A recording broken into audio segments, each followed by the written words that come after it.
Georgia Attorney General Chris Carr announced the indictment of more than 60 activists on RICO, racketeer-influenced and corrupt organizations, charges according to the Atlanta Journal. The indictment is part of an ongoing effort to stop the construction of Atlanta's planned public safety training center in DeKalb County. The indictment, filed in Fulton County, is being prosecuted by the Georgia Attorney General's office. A total of 61 protesters have been charged under the state's RICO Act. Some also face additional charges of domestic terrorism, arson, and money laundering.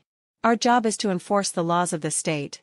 As you can tell in this indictment, this is about violent acts plain and simple, said Attorney General Chris Carr in a press conference.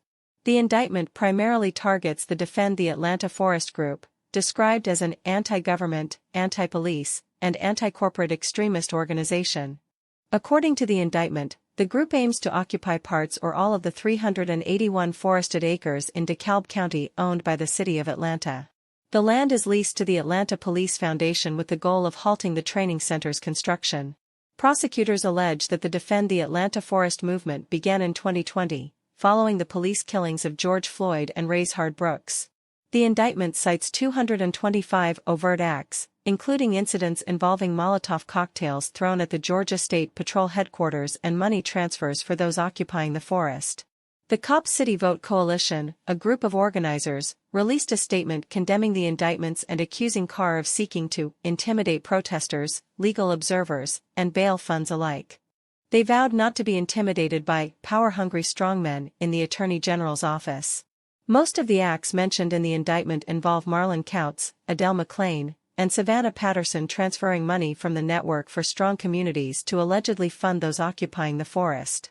While the Network for Strong Communities portrays itself as a legitimate charitable social justice organization, we contend that this group is operating several bank accounts, commingling funds from various causes, said Carr.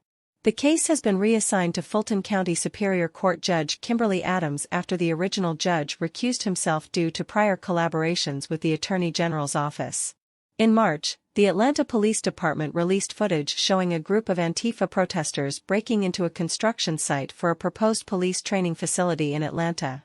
The video captured around 150 individuals dressed in black, wearing ski masks and camouflage, entering the site and setting off fireworks near police officers.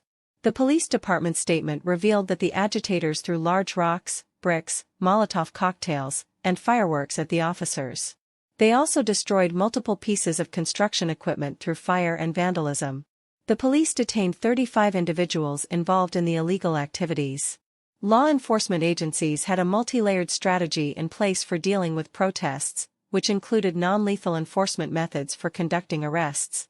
The Atlanta Public Safety Training Center had previously been a site of protests and even the death of a protester.